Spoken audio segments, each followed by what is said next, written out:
বাংলাদেশের মহান বিজয় দিবস ও কাতার জাতীয় দিবস উদযাপন উপলক্ষে বাংলাদেশ ক্রিকেট ফ্রেটার্নিটি দোহার বাংলাদেশ দূতাবাস ক্রিকেট টুর্নামেন্টের আয়োজন করে।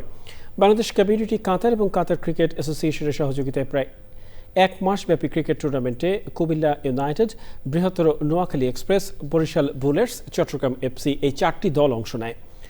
ফাইনাল ম্যাচে প্রধান অতিথি ছিলেন কাতারে নিযুক্ত বাংলাদেশের রাষ্ট্রদূত মোহাম্মদ হজরত আলী খান। টুর্নামেন্টে চ্যাম্পিয়ন হওয়ার গৌরব অর্জন করে কুমিল্লা ইউনাইটেড এবং রানার্স আপ বৃহত্তর নোয়াখালী এক্সপ্রেস। খেলা শেষে বিজয়ীদের হাতে ট্রফি তুলে দেওয়া হয়।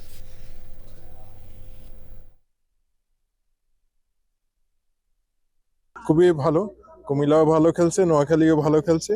নোয়াখালীরা কিন্তু ওরা তিনটাতেই গ্রুপ চ্যাম্পিয়ন, কিন্তু এখানে আজকে রানার চাপ হয়েছে। খেলাধুলাতে হার জিত থাকবেই। তো আমরা দোনো পার্টিকে টিমকে আমরা আশা করি আরো ভালো খেলবে।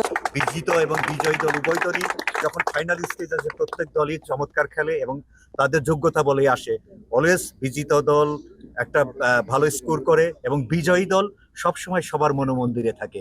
বিজয়ী দলকে আবারও অভিনন্দন।